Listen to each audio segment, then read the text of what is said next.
भाई अनभक्त होना कोई छोटी मोटी बात नहीं है। लज्जित होना पड़ता है, बेइज्जत होना पड़ता है, उतना क्षमता होना चाहिए अपने बेइज्जती को सहने के लिए, वरना तुम एक चम्मच में पानी लेकर डूब के मर जाओगे।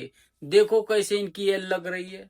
आपको सेकुलर बनने से प्रॉब्लम है, आपको संविधान की सारी चीजों से प्रॉब्लम है, तो आप एक संवैधानिक लोकतांत्रिक देश में क्यों रहती हो? मैं आप देश क्यों नहीं संवैधानिक छोड़ लोग, देती? ये देश वो छोड़े जिनका देश ये लोग कहते हैं कि जो लॉ एंड ऑर्डर नहीं मानेगा उसको देश छोड़ना पड़ेगा या जेल जाना पड़ेगा। इस तरह की मुझे जेल मानसिकता जाना का व्यक्ति मंजूर है। नहीं रह सकता देश में। मुझे एक जेल ऐसी जाना मानसिकता मंजूर का है। व्यक्ति जो संविधान ही नहीं मानता, बात कैसे मेरे रह सकता है इस देश, देश जब में? बात मेरे देश धर्म पे आएगी, मैं देश एक की लिमिट बात आ रही है, तक, तभी मैं कह रही हूँ कि ये देश आपको एक्सेप्ट नहीं करेगा। कैसे एक्सेप्ट वो तो करेगा? जनता जानती है, मैं जनता जानती है देश जनता मुझे। की बात नहीं है, लॉ एंड ऑर्डर की बात है। लॉ एंड ऑर्डर मूर्ख बना सकती है, लॉ एंड ऑर्डर को मूर्ख नहीं बना सकती। लॉ एंड ऑर्डर को सबसे ज्यादा मूर्ख बनाया जा रहा है मैम आज के टाइम पे। जो बनाएगा सबसे ज्यादा मूर्ख लॉ एंड ऑर्डर को बनाया जा रहा है। वो गलत कर रहा है, तो आप भी गलत करेंगे। मैं गलत करूं ना करूं, मैंने बोला ना, देश और धर्म, इनसे आगे मेरे लिए कुछ भी नहीं है। तो आप तो बना रही है ना इनसे आगे। इनसे आगे कुछ भी नहीं देश है। संविधान से चलता है, आपके दिमाग से नहीं चलता। आप अगर बोल रही हैं कि देश धर्म देश से ऊपर संविधान कुछ से नहीं चलता है, एक लाइन लेकिन सुन लीजिए, हाँ। आपने कहा कि देश से ऊपर आपके लिए कुछ नहीं, देश धर्म से ऊपर कुछ नहीं है। हाँ। दूसरी तरफ आप देश के सबसे बड़े नियम संविधान को ही कुचल के चल रही है। कैसे आप देश को बोल रही हैं कि देश से ऊपर कुछ नहीं तो है? वो लोग नहीं कुचलते मैम, जब जो तो संविधान, आप भी अरे मैम वही फिर आप बात कर रही हैं, जब वो एक लिमिट तक मानते हैं तो हम भी एक लिमिट तक मानेंगे, बस बात यानी खत्म। आप संविधान नहीं मानेंगे। एक लिमिट तक मानूंगी। एक लिमिट क्या होता है? लिमिट ये है कि जब जहाँ पानी यहाँ तक है मैं वहीं तक मानूंगी।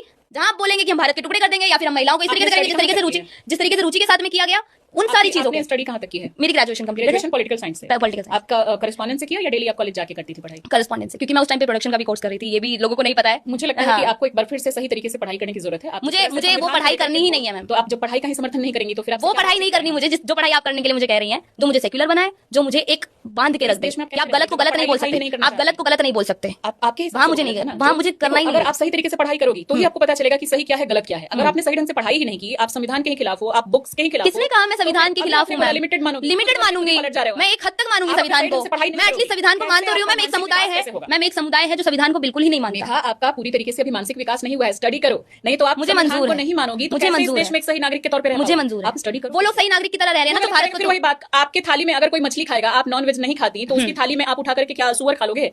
अरे मैम ये गोबर खा लेती हैं, मूत्र पी लेती हैं, तो सुअर कौन सी बड़ी बात है।